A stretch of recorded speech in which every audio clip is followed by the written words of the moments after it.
Good afternoon, Rotarians and guests. Welcome to the Rotary Club of Toledo. I don't know if anybody noticed, but if you look outside, there's actually sunshine, so praise God for that.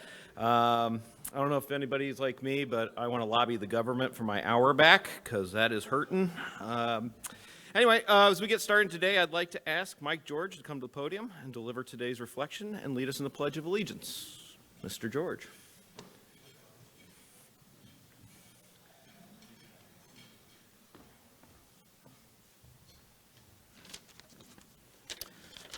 Let us pray.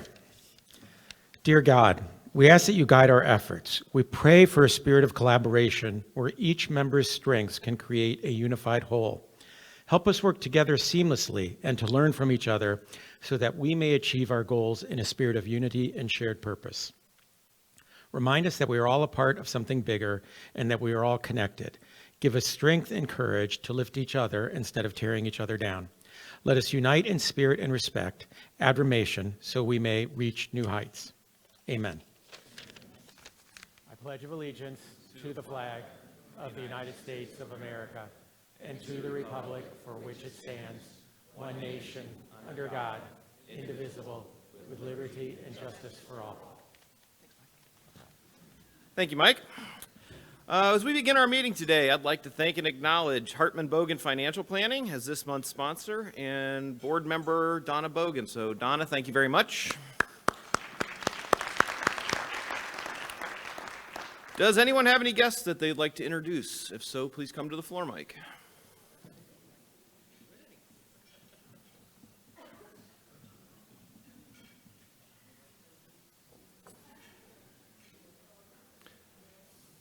Dr. Gore. Hello. Hello. Hello, President Travis. I'd like to introduce to you and to the Rotarians Dr. Tracy Perryman. She is the CEO of the Center for Hope Family Services. She's also a well-accomplished author and actually #1 Amazon book. It's called Elevating Women Leaders. And she's also a 2024 milestone winner. So welcome. Welcome. Congratulations. Hi, President Travis and fellow Rotarians. I'd like to introduce Deb Ayers. She is the president of the Avalon Foundation. It's a her child Avalon is the one who started the foundation 7 years ago at 10 years old. So yeah, I think it's amazing. Thanks. Welcome. Glad you could be here today. Mr. Reichert. President Travis, fellow Rotarians, I'd like to introduce Derek Marin. He's our rep for the Anthony Wayne state rep and South Toledo area, running for the 9th District. Welcome. Glad you could be with us today. Okay. Next up, I would like to ask past President Alex Dew to come to the podium for a quick update on our Founders Day golf outing. Mr. Dew. Thank you. Thank you, Travis. Many of you have already heard about the Founders Day golf outing on May 6th.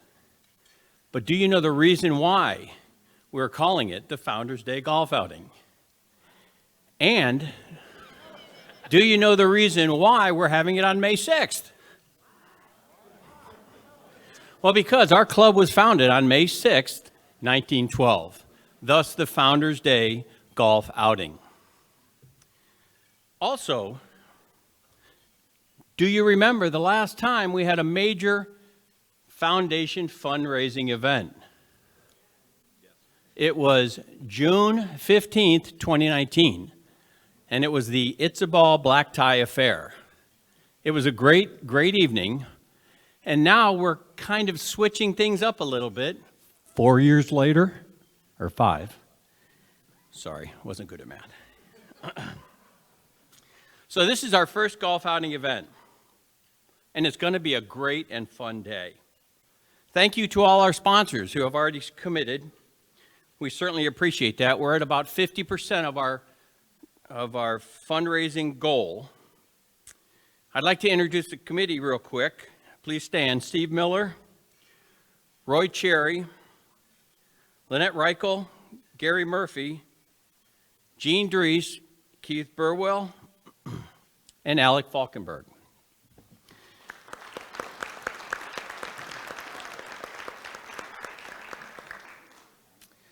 This event will be much more than just a golf outing, even though it's at a golf course.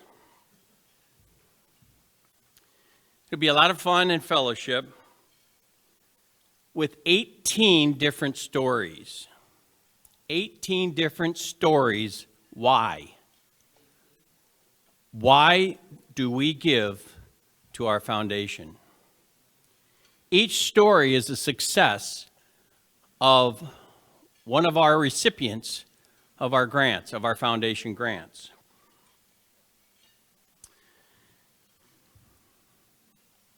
There are also many, many sponsorship opportunities still available. We need a birdie and par sponsors as major sponsors. We'd also like a lunch sponsor, a putting contest sponsor, a swag sponsor, a 50-50 raffle sponsor, a rule sheet sponsor. Believe it or not, there's rules. No, there's not. And we also have many hole sponsorships still available. You can also play for $200 or sponsor a foursome for $800. In closing, as I mentioned, this event proves to be a great day for all Rotarians, whether playing or not.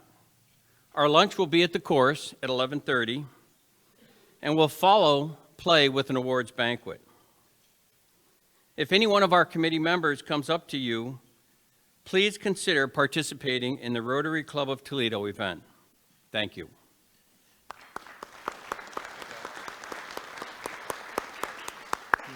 Thank you, Alex. I've never known you to follow the rules of golf, but hey, there's always a first for everything.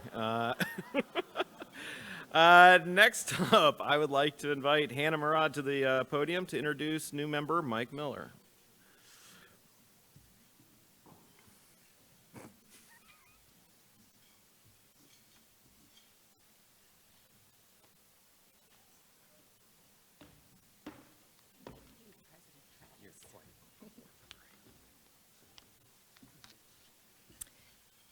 Good afternoon, fellow Rotarians. It's my pleasure to introduce Mike Miller.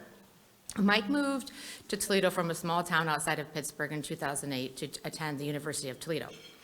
Mike graduated with a degree in arts and education. Those of you who know Mike are grateful that he made that decision to stay here and make Toledo his home. Mike started his journey in work-wise with Quick Park as a special events employee. And he has worked his way up now currently to being the president and CEO of Quick Park. As we all can imagine, that must be a very tough job, knowing that you had to work with Jim Kneep on a daily basis.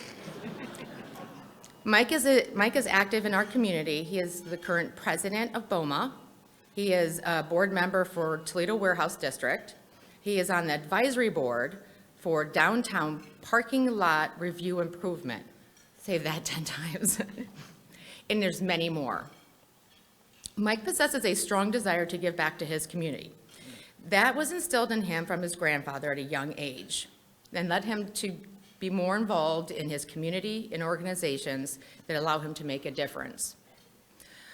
Mike knows Rotary offers a unique platform, not only in building relationships, but will also further develop leadership skills and expose him to different aspects in our community and allow him to further make a positive difference. When Mike is not working or in a board meeting, he likes to spend time outdoors with his dogs. He enjoys sports, golf, football, hockey, curling. I think this is a perfect opportunity to recruit Mike for Rotary bowling or Rotary golf. He's a true asset. He's very athletic and good at it. Please give Mike a warm welcome to Toledo Rotary.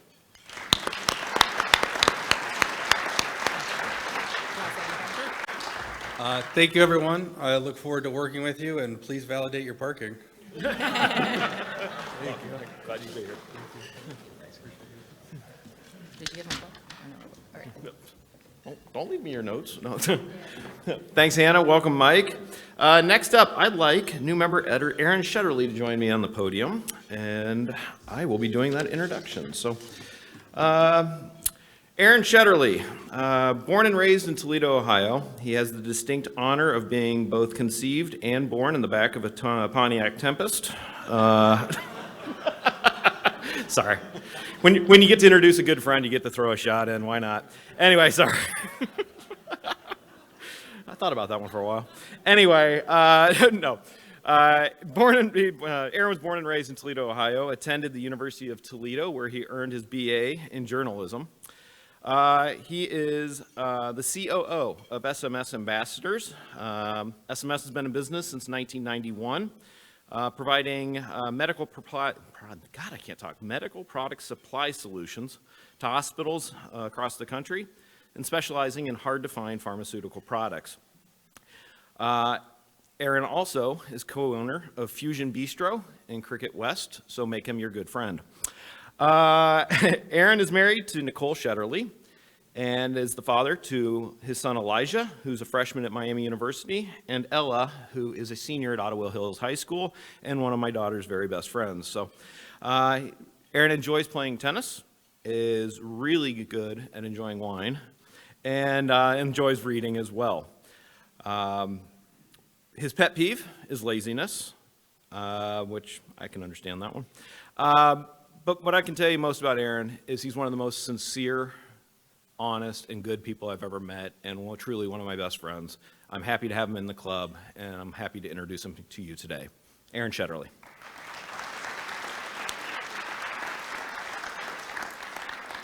It is a privilege to be part of this great club. Thank you all.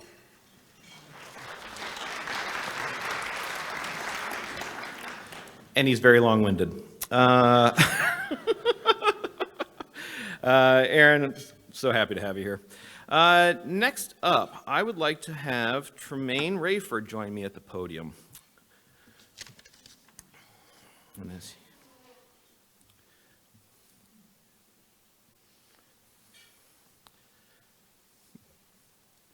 morning.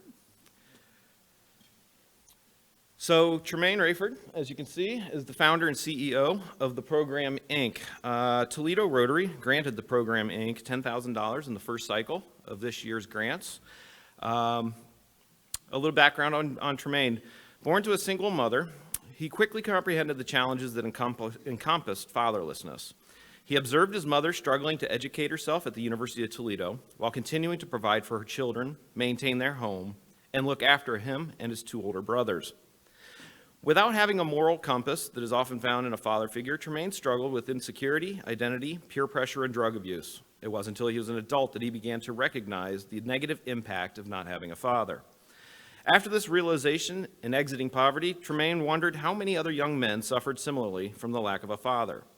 Exploration and research uncovered that 40% of American homes are fatherless, with a matching national average for Lucas County in Toledo, Ohio. Tremaine set out to become the founder CEO of the Program Inc., a nonprofit geared toward teaching fatherless boys social and life skills, leading them to deal effectively with the demands of everyday life, a compass of sorts. The Program Inc. aims to fill the gaps and improve the quality of life of each program participant. In doing so, they not only improve their childhood, but change the course of the future concerning their careers, life choices, involvement in society, and how they approach raising their own families. As he said, Frederick Douglass said it best, "It is easier to build strong children than to repair broken men." Please welcome Tremaine Rayford.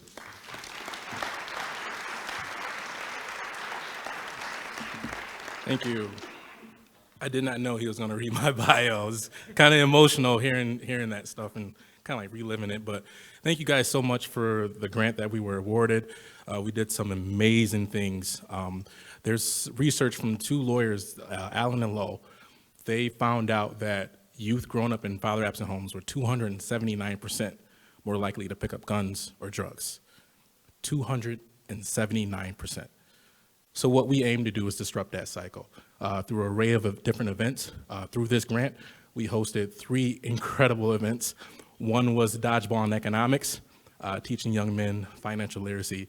During the 2020 needs assessment, we found out that budgeting and managing money was critical to families that were growing up with father-absent homes. So we taught young men taxes, we taught them career exploration, how to get out of or how to prepare yourself for these economic challenges, right? We've also hosted a event called the Tie Event. Here at the Tie Event, we partnered with Matt Bell from Team Recovery. He came in and talked about his experiences growing up in a father-absent home. Then we hosted an event called the First Date.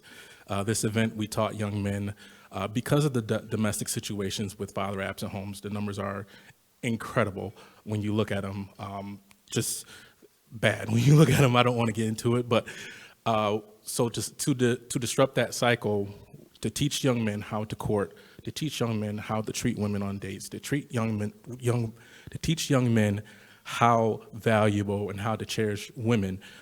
They went on their first date with their mom, and we were so lucky through the grant to have all of Benchmark in Levis Commons. If you haven't been there, please go there. It's amazing, and the experience that they had was a once-in-a-lifetime experience. Some of these kids do not have the financial capability.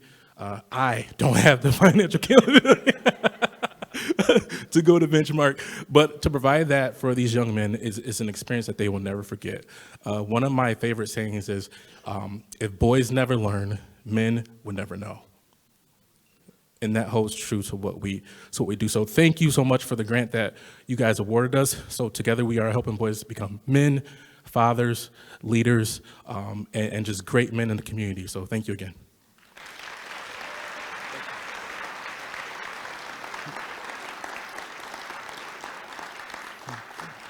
Thank you, Tremaine, and thank you for the work you do. It is so important, and we appreciate it.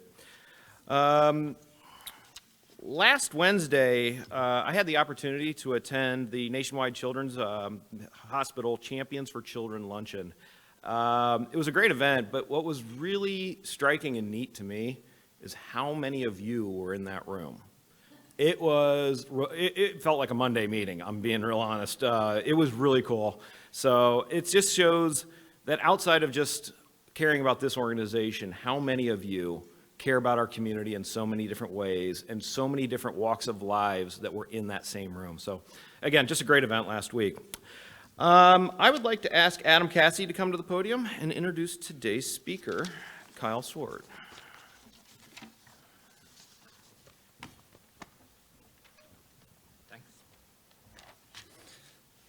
Fellow Rotarians, it is my pleasure to introduce Kyle Sword, the Research and Development Director at Pilkington, North America.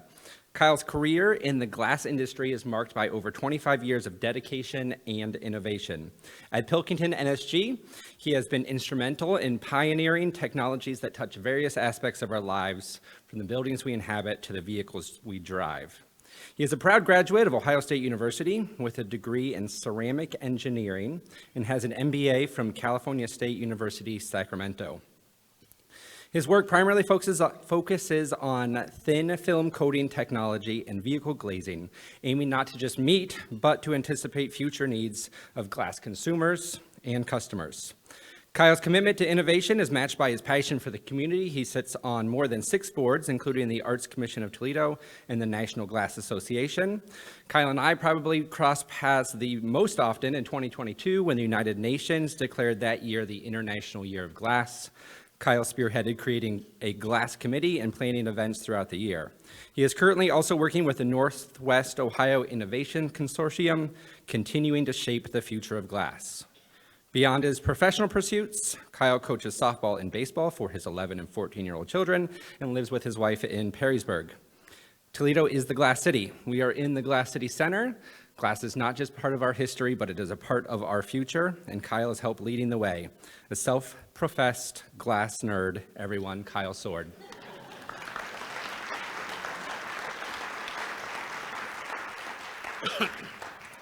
Thanks, Adam. Yeah, and as Adam said, I tell everybody that I'm a glass nerd. I've been involved in glass for a long time, and generally I just like getting involved in interesting stuff.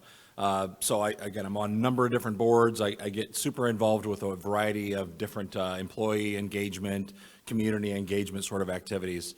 So when Adam asked me about doing this, I said, yeah, I would love to do it in a second, so it'd be a lot of fun. But I just like getting involved in interesting things and figuring out how I can give back. I also think that history is really important in anything that we're doing, because if you learn from what has already been done, a lot of times it helps clarify the path and the direction you need to take. So I'm going to talk a little bit about the past, but with the intention of kind of sharing some of the stuff that we do for innovations. So if you're looking for any good references on this, I did a lot of research. The Toledo Library and the Rossford Library both have some really fantastic resources that are available. And again, I could probably go for 4 hours talking about just some of the stuff that's in here. So really, I'll try and keep it short today. But I work for a company called NSG Pilkington. We used to be called Libby Owens Ford, or LOF. Pilkington's an English company that bought us in 1986. NSG is a Japanese company that bought us in 2008. So currently we're about 27,000 employees. We make glass in about 40 countries around the world. But we're a big glass company that sells primarily to the architectural, the automotive, and the specialty glass applications.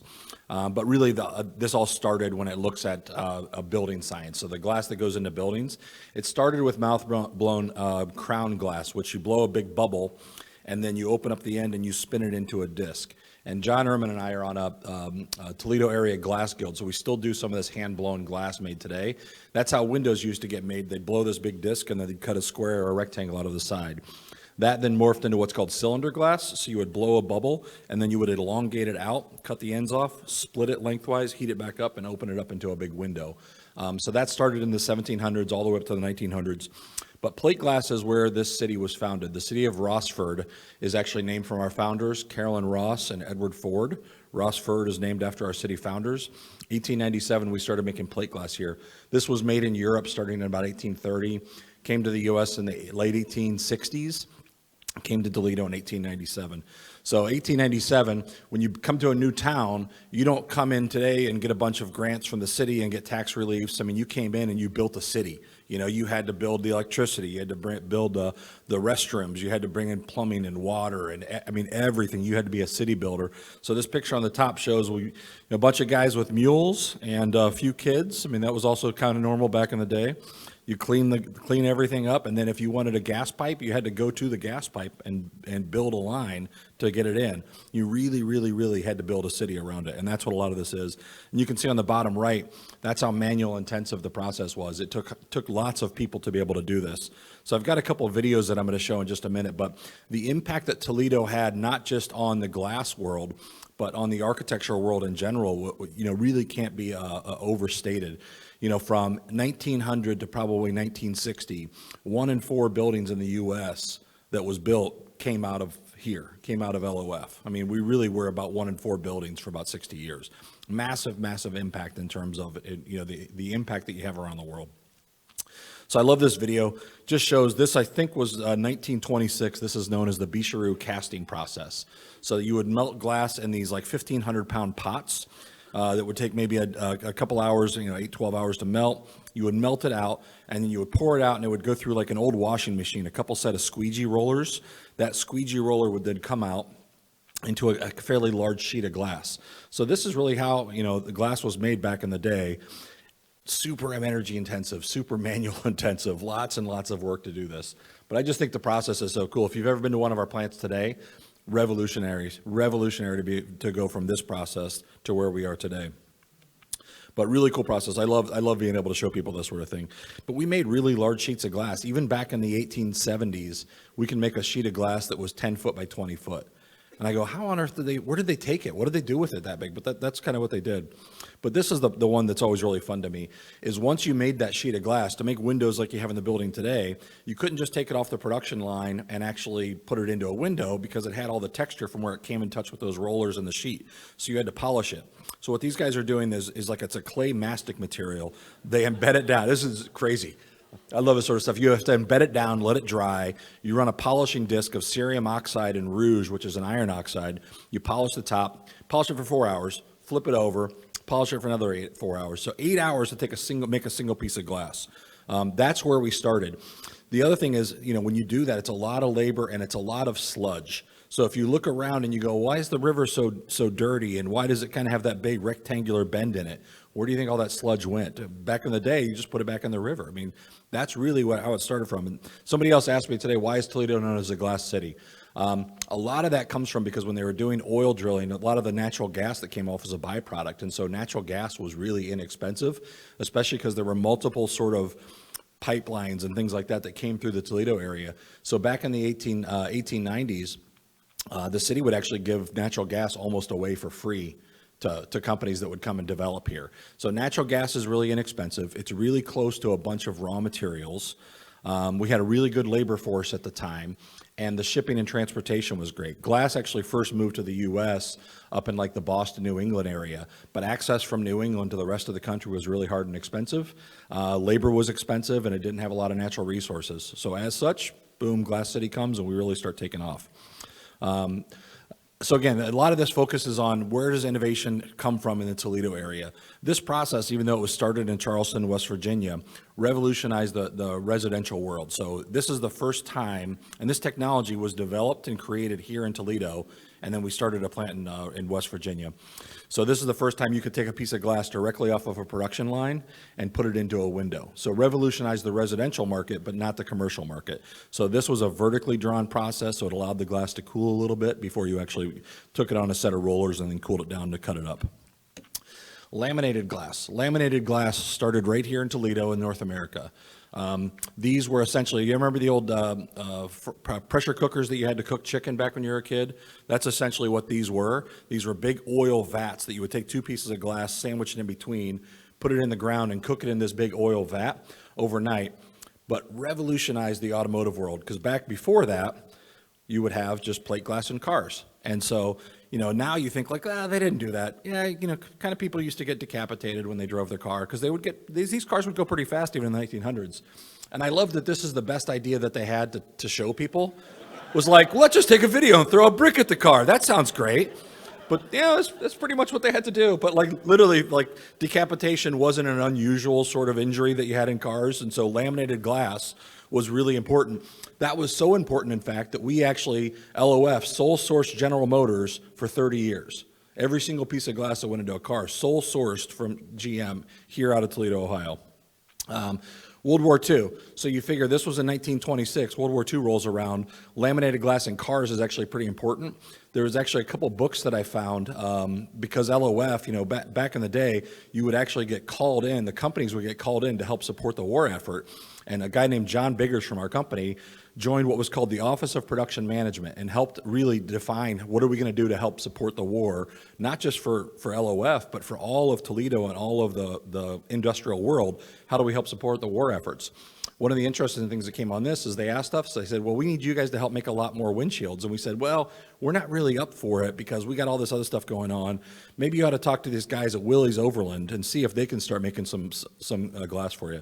So, essentially, Jeep, as it's known today, really started off because this guy, John Biggers, said you ought to try and steer some of that glass over to Jeep.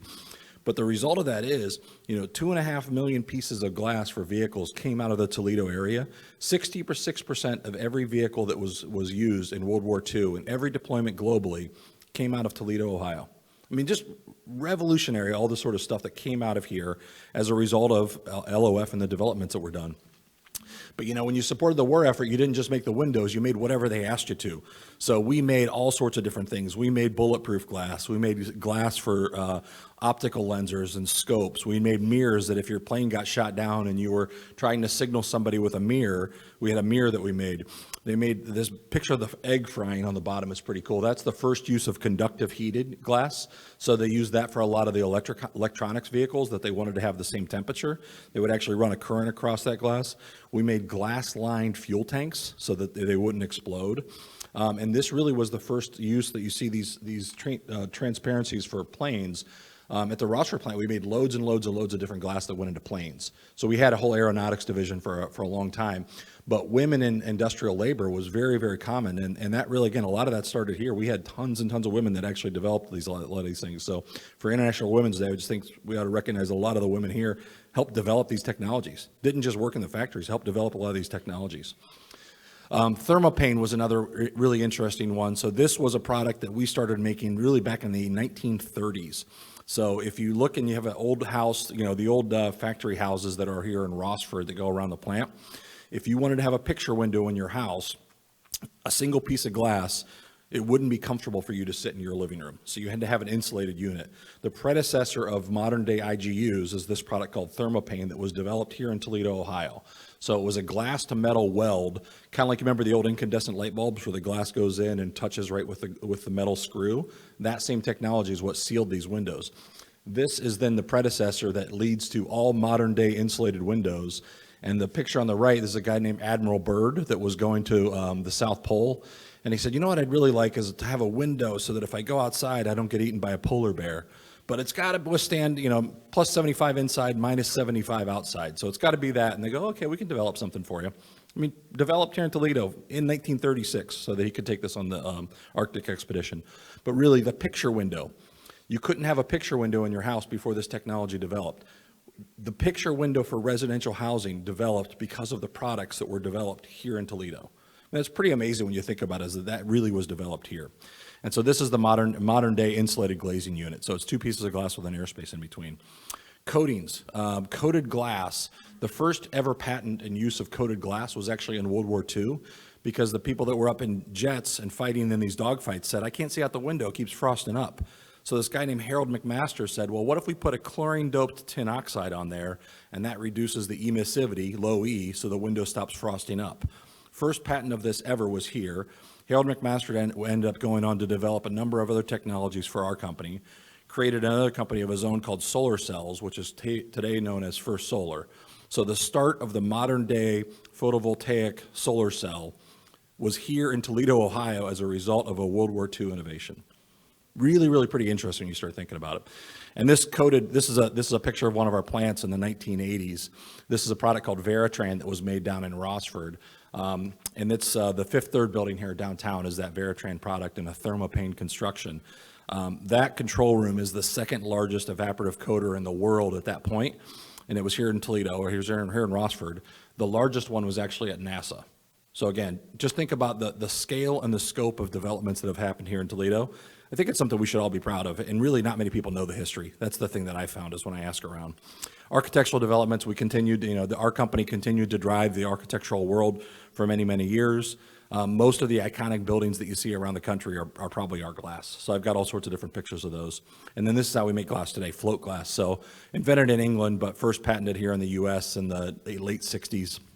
Late 50s, early 60s, but it's like oil and water. The glass is less dense than tin, so it floats on top of the tin. So molten glass you pour onto liquid tin, and then that allows you to cool it from about 2,000 degrees to about 1,000 degrees. You put it on a roller, you don't have to polish it. That's how we make glass today. Just lots and lots of interesting innovations here. So the future, that gives you a little bit of a history of who we are. And the main reason I talk about this is that when I have new hires that come in today, again, I'm the director of R&D in our Northwood facility. So we're trying to create new products, new technologies, all this sort of stuff. And I bring people in from UT. We hire a ton of UT engineers and graduates. And I bring in people from all over.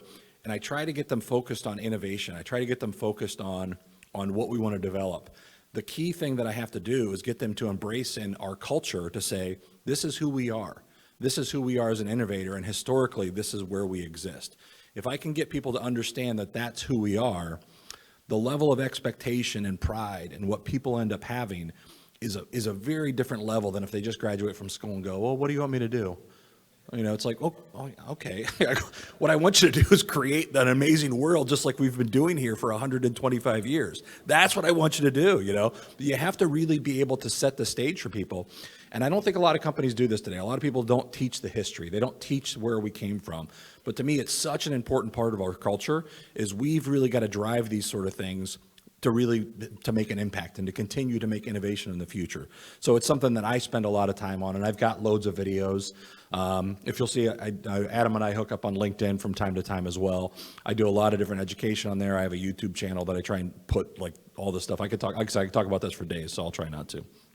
But again, I mentioned that the coatings that I do and the coatings that our group does primarily work out of the architectural world. but really the impact on those coatings is they can be used in all sorts of different applications. So think about that fried egg from back in the 1940s. That technology essentially is what has led to the coatings that we make today. And when you think about that, you think about the windows that are out here. That window is essentially a transparent piece of glass that we put a transparent coating on that acts as a wire. So you then have a transparent wire that can do anything that a regular wire can. So if you take two of those, think of a battery, you've got an anode and a cathode. You can then use those two pieces of glass to drive functionality in anything that you want it to. So we make a product that we really only sell to the government and a number of other companies called Data Stop. Essentially, that is a Faraday cage that will make your phone stop working. So if you work in the Pentagon and you walk in there and you don't work with the Pentagon, your phone shuts off. You can't take a picture in there and send a copy of it to somebody else because that blocks all the signals from everybody that goes in and out. I mean, so there's so many different applications that this end opens up for us. What we do from an innovation standpoint is we go out and we work with dozens and dozens of customers, and I did this in business development before I went to R&D, and said, we're essentially a component manufacturer of a very high-tech product. What do you want to make with our product? How can this be an enabler for you to create something else? We can continue to develop in-house, and we do, but we have a bigger impact if we partner with other people. So if you just look at a few of the samplings of some of the technologies that we've developed, the one on the top left here, this is an anti-reflective coating. So the thickness of the coatings that we apply are thinner than a wavelength of glass. So if you've ever seen oil when it spills on water and you see that rainbow effect, that's because the different thicknesses of oil change the color based on the visible light spectrum. So what we're doing is we're actually, with this anti-reflective glass, we use different layers of coatings to actually cause what's called destructive interference with the reflections. So instead of the light reflecting off of the piece of glass, the reflections go in exact opposite of each other and they cancel out. So there's really minimal reflection off of that piece of glass. This gets used in press boxes and display cases, and if you have a television, an outdoor television, we use it in those sort of areas. The picture that's right next to that with the guy standing next to the light bulb, again, that's just an example of like that egg that was fried on there. The light is actually powered from the coating on the glass. You got a chunk of glass, you screw a light bulb into it, and it turns on. Where does it come from? It's actually powered by the coatings that are on there. We make a bird-safe product. The one on the top right is really interesting to me. That's a product called Spacer, or vacuum insulated glazing.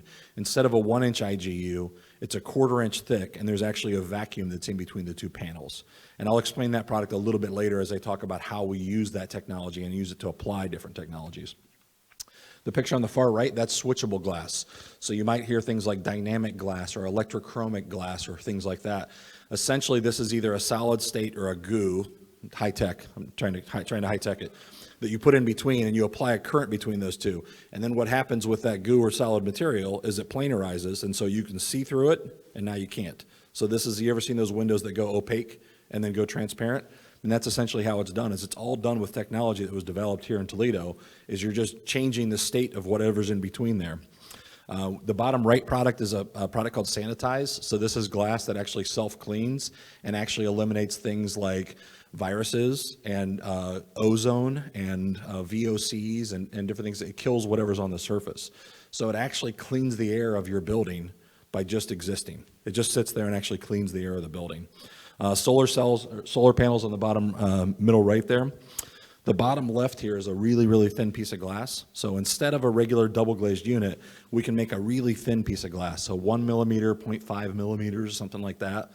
So it's about the thickness of a credit card. You stick that piece of glass on the middle of that insulated unit and it doubles the value of the insulation without adding a lot of weight. So we're adding that really, really thin glass in a number of different applications. The other one here that's right next to that, that's the same building. But essentially what they're doing, and there's two companies, there's one in Korea and there's one in Germany that are doing this. They take that conductive glass, they laser etch a pattern into it, and then every inch or so, they glue, with a conductive glue, an LED on it. So it's a red, green, blue, an RGB LED, they glue that to it. And then you run that just like a computer, like a circuit board, and you can actually drive that to be a display. So your entire building then becomes a display. So you can play movies on it. You can play Tetris. You can put your company logo on there. You can do whatever you want. But there's all this sort of interesting technology that's all developed because we have a piece of conductive glass that you can then use to make different technologies. So is any of this going to be massive tomorrow? I don't know. I mean, there's lots of this stuff that's really unique in technologies. That LED embedded glass, has anyone ever watched the NBA games where you have the shot clock that looks like it's floating in the middle of the glass? That's actually our technology that's through, I think, the company in Germany. And it looks like a floating clock that's in the middle of this glass backboard. It's all done through technology that's developed here. So there's really 3 technologies that I kind of wanted to share with you, just to say these are ones that I think are going to be more prevalent and you're probably going to see more in your life. One's called bird-friendly glass. So that's the pictures on the 2 left pictures. So, people say, well, who cares if the glass is friendly for birds? What's the big deal? Something like 500 million and 1 billion birds die every year in the U.S. from colliding with buildings. I mean, it's a massive amount. And when you think of loss of different diversification of animals and species and things like that, it's really significant. So what we're actually doing is designing glass. And people say always, well, birds can't see the glass, but people can see the glass. No, you can't. People walk into glass all the time. You have all these big giant doors that are all low iron glass and people break their nose walking into all the time. Generally, people see context. People definitely don't see the glass. They see context. And most times it's like, oh, well, there's a door handle and there's a little push and there's a frame and there's a giant building I'm walking up towards. So I'll make sure to look for the door. Birds don't see that. Birds either see through and they think there's nothing there, or they see something in the reflection and they go, I'm going to go land in that tree, but it's a reflection of the tree. So what we're actually putting is contrast in the glass that birds can see and people really can't see or isn't too objectionable. But the reason I say that's important is there's now enough recognition that, yeah, this is a real problem. It's a problem we can solve. It isn't massively expensive to solve this problem, and it doesn't make the buildings look horrible for people. So we should be solving it. So you can't build a new building in New York City without having bird-safe glass as part of it. You can't do it. It's coming. It depends on, it's still really regional in terms of the codes and things like that, because it depends on where the birds fly, where there's migration patterns. And so you'll see in Toronto and New York, Boston, there's a lot of, Minneapolis, there's a lot of codes around this. In other places, there's not as many codes, but it's definitely coming. Low power generation. This is another really interesting one, I think, that's going to change the world. So has anyone ever heard of the Internet of Things? So these are all these little tiny devices that are communicating and doing all these sort of things. Most of those little devices need batteries. And if you look at scale, by the year 2050, those little devices are going to use more than we use in like buildings today, because there's so many of these little things. The other thing is every one of those little things uses a tiny battery, a lithium battery, and those last for a year. So you now have millions and billions of these little things that you're throwing out billions of batteries every year. So essentially what we're doing is we work with the technology. Remember your old calculators, your solar cell calculators? Essentially that, but it's designed to work with room power. So it'll work off of low level lighting like what's in here. And this remote will have a solar generator on the bottom and on the top, that no matter how you lay your remote down, it'll actually generate power. So this was a really big hit at CES this year. We work with tons of these companies. And again, we're making the substrate and the conductive layer that they build on top of. That's essentially what we're doing, and working with people to say, develop some cool stuff. BIPV is another interesting one. I think everyone's familiar with solar cells. A solar array that goes into a field or goes on your rooftop. But in a building like in New York City wants to have on-site generation for power for all the buildings.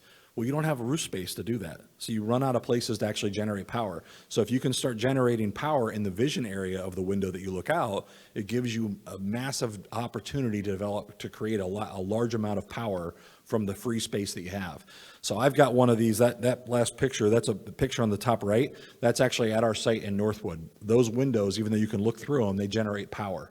Now, a regular solar cell might be like 20% efficient. These might be like 5 or 10%. So they're not going to be as efficient, but the entire building becomes a solar panel. So really cool technology. I think that one's going to continue to take off. The last thing I'm going to talk to you about is a little bit about our approach to global warming and sustainability. You see lots of things in the news and hear all these different topics. I just try to get, again, big picture look at this and go, what are we going to do and how should we do it? So the U.S. consumes about 100 quadrillion BTUs of energy a year. That sounds like a really big number, because it is. 100 quad of energy. And that mostly gets used in building operations, so heating, lighting, air conditioning, things like that. transportation, so that's the amount of gas that you put in your car, building the cars, and then industry uses different things. So, we're identifying ways that we can decarbonize making our product today, and we are the leading global experts in decarbonization of glass manufacturing. We don't really promote a lot out there, but we're trying to do more.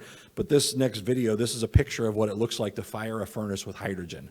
So you see the flames on the left, those are all done with natural gas. The flames on the right, there's actually flames there, they're hydrogen, but they're invisible.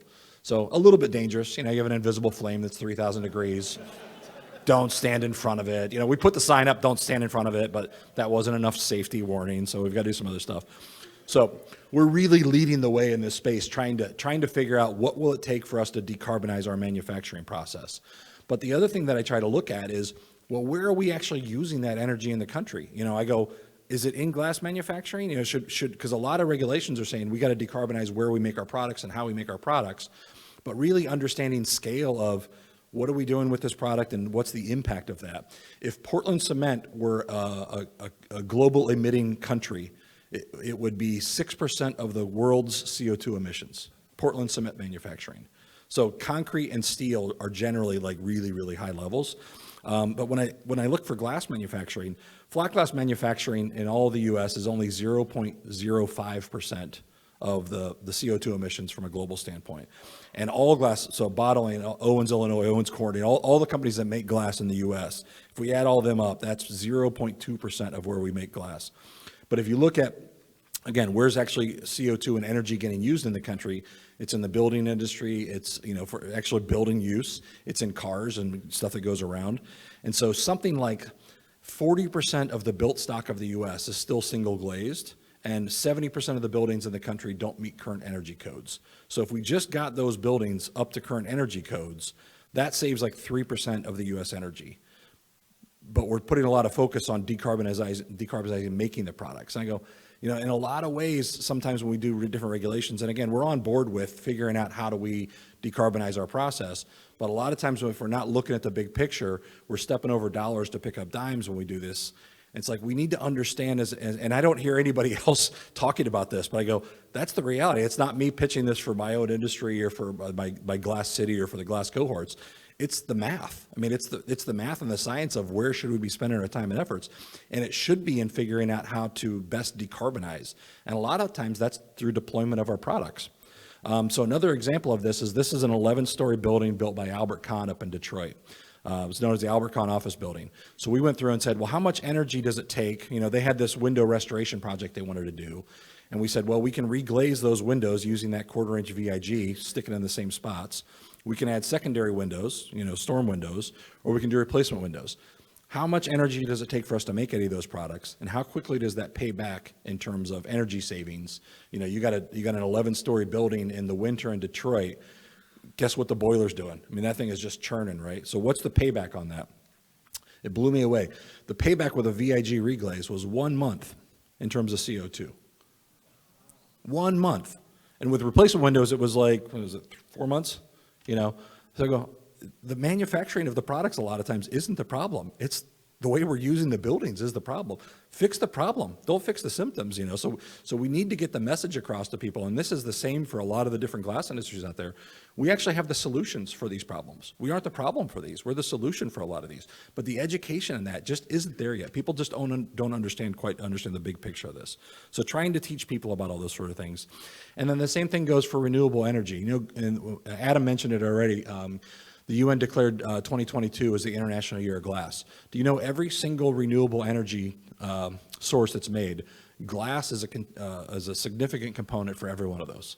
For glass and solar cells, it's obvious. It's 2 pieces of glass, conductive. You sandwich some goo in between that generates electricity, magic stuff that I don't really know much about. But that one's a clear. But think about like windmills. Well, it's all fiberglass, and it's all glass fibers that are actually holding those windmills together. Literally every type of renewable energy has some sort of a glass in it.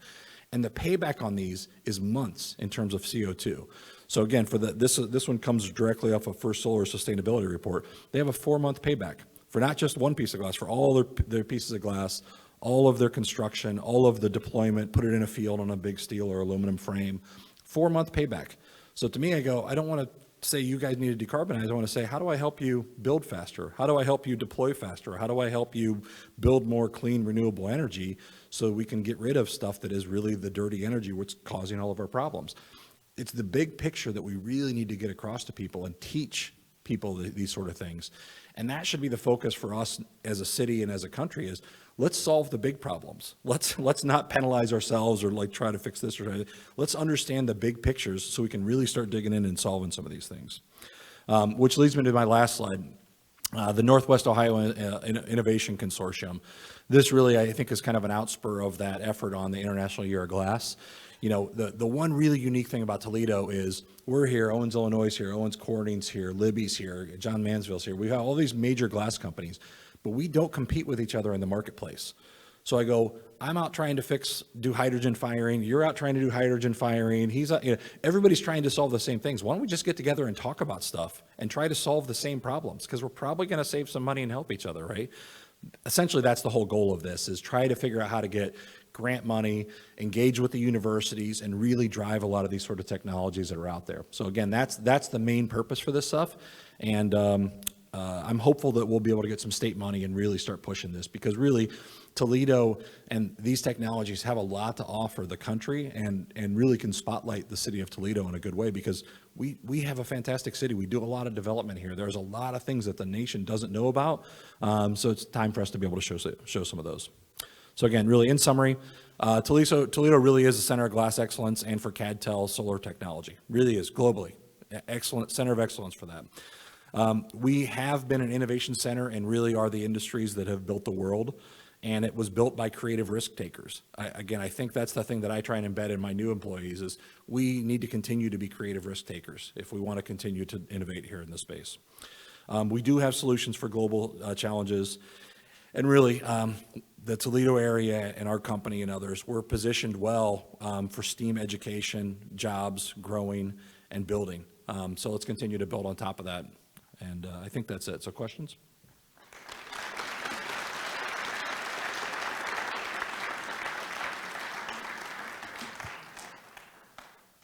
Kyle, I'm not sure this is on. Is it? Okay. Kyle, thank you. I think that's the most exciting and fascinating presentation I can remember hearing at Rotary. It's really wonderful. Thank you. It gives me a chance. I'd like to ask a question about two old buildings. One of them is the old factory building in Rossford, which I drive by almost daily. And I wonder how you've repurposed that building and to what extent it's actually in use today. Yeah, it's a good question. So at Rossford, we have something like 2 million square feet of buildings that are under roof. That's about 4 times bigger than it would take to build a plant today. So we are reusing a lot of those other buildings. We still have 2 floats there. We still have an automotive fabrication assembly there. This fall or next spring, I'm not sure the exact timing, but we're actually going to be repurposing one of those lines to go into that coated glass that goes into the solar industry. So we're going to be starting to manufacture. We already make that glass in Lucky, Ohio, and Pemberville. We're going to have another float line dedicated to that here in Rossford. But we have a wide variety of technologies that go out of those buildings that are feeding all the different things that you'll see here. So. Well, it is iconic, so I'm glad to hear that. Speaking of icons, I'm wondering about the consortium's likelihood of moving into the post office building. I don't know, to be honest with you. I'm on the board of the NOIC, but I think realistically what we're looking at doing is where do we do innovation and development currently? We want to try to get some headway with some wins first before we probably move in. But I think that they're looking at that space. I think realistically, I probably wouldn't expect it right away until we have some wins and say, let's actually get some support behind us to say this thing can actually have legs. Roger will probably talk about that when he comes in though, so. How you doing? Awesome presentation. I'd like to consider myself a little bit of a glass nerd. Started in 1995 and got out in like 2010. And I did business development for an architecture and engineering firm. And so like instead of using columns, you guys use buckstays. Instead of using brick, you use refractory. And when you bring in engineers, this is all new to them. Right? They're used to figuring out calculations on a column, not a buckstay where you have so much tension and what's moving. And so we had a lot of turnover. That's just the industry as it is. Yep. Because you guys have a lot of knowledge here in Toledo, but that doesn't spread that often. We even had Chinese come in and they paid $1 million to sit over our shoulder and just watch. Ask no questions, just watch us do the engineering. So my question is, what are you guys doing to keep, you gave all these great examples of all the technology started here, but we need all those fresh minds, and once they get inside glass, they're kind of wrecked. Because if you're in glass for like 10 years and you're a structural engineer, now when you get out and you go somewhere else, like you're doing buildings and you have experience in glass for 15, 20 years. So what are you guys doing on an education to attract great minds to keep that going? Yeah, it's a great question. So it's one of the main reasons that I started to push for all the community engagement when I moved here. So I moved here from California in 2014. And at that point, 30% of our workforce had more than 30 years. So I go, we have a massive turnover that's right around the corner. And these are the people that built the technologies that we're working with today, right? So we've got to get some really, really smart people. But yet when I looked around, it's like, well, this person's worked here for 30 years in automotive. This person's worked here for 30 years in architectural. They're 10 feet down from each other. They don't even know each other. And we don't talk to anybody out in the community, right? So I go, we've got to fix that. So we started doing a ton of community engagement. I started doing a lot of education on this sort of stuff internally. We're really active with the schools. We got active with the Arts Commission. We created a program called Momentum Intersection, where we just give our glass to artists and say, make something cool, and then it goes on display at the Museum of Art. So really driving education. The other thing that we're trying to do is you need to put a big focus on, people say, oh, the millennials don't want to work. All these complaints you hear, I go, and I don't want to say, okay, boomer, because I think that's like talking to myself, right? But I go, we need to embrace what it takes to really embrace the workforce. This isn't the millennial issue. This is about have a conversation with people to say, hey, I want you to help lead the future. What sort of things can I do to help you? Give them the tools that they need, and then empower them and let them go out and do and create great things. That to me is how we've been doing it, and that to me is, I think, what we need to do is create a space for people that they realize what they are, what they're a part of, and how they can actually succeed. People want to do a good job. There's no difference between the millennials today of all the other generations they talk about. They want to have a good job, do interesting things, feel engaged, feel important. I would say the stuff that I talked about in terms of sustainability, people entering the workforce in the last 20 years, like I said, nobody wants to come to work to melt dirt. I want to melt dirt, but also maybe have an impact on the world around me and create a better place. We do. We just need to tell that story because we already are. So that's the sort of things that I'm doing, is just engaging people and educating with here's who we are and what we are, and really try to help teach people that. Another question? Just a quick question. I wondered if there's any projection for expanding the implementation in either residential or educational facilities of bulletproof glass. There is. So there's actually, so I'm on the board of the National Glass Association as well, and we're going to DC in May for Advocacy Days. And there's actually recently a newly published document from the NGA around bulletproof glazing in schools, and helping teach and educate how do you retrofit older buildings and how do you deal with newer buildings. And it's an unfortunate reality that we have today. We can't sit and hide and say that doesn't exist. It really is something that needs to be addressed, and we are working on it at a pretty high levels. So, and then last thing I was going to share with you, sorry, is I'm also a member of the Toledo Art Commission, and we are having a really interesting, as a glass nerd, if anyone else can relate, we're doing an event at Gathered Glass on April 6th. And it is a 8-course dinner cooked entirely with glass. So glass is the heat source for lots and lots of different courses. It's a really fun, interactive sort of thing. So I'll send the link to Adam if anyone's interested. But I always tell people, like, that's a true Toledo experience. You're never going to find a meal that's cooked with glass except for in the Glass City. So if you're interested, please join me. But thank you, appreciate it.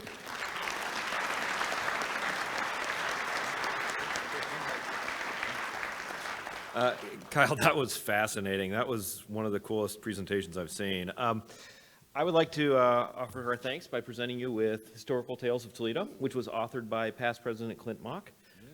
We will also be making a donation in your name to the Polio Plus campaign to eradicate the world of polio. So thank you for being here. Thanks for being fascinating. That was awesome. Yeah, really appreciate it. Yeah, thanks, Dad. Quick shout out to the program committee because that was awesome. Okay, hey, next week, please join us as our fellow Rotarian Jason Kuzma comes to speak to us about the libraries. I will not be here. I will be in Belize on a beach, so I am leaving you in the hands of Kevin Mullen, so you get a little preview of next year, so I wish you all luck. We have 2 meetings this afternoon. Membership will be meeting in Summit A, and Foundation Policy Review will be in Summit B. Other than that, it's gorgeous outside. Get outside and enjoy it. Have a great week, and I'll see you in a couple of weeks. Thanks, everybody. So I gotta get a selfie with you.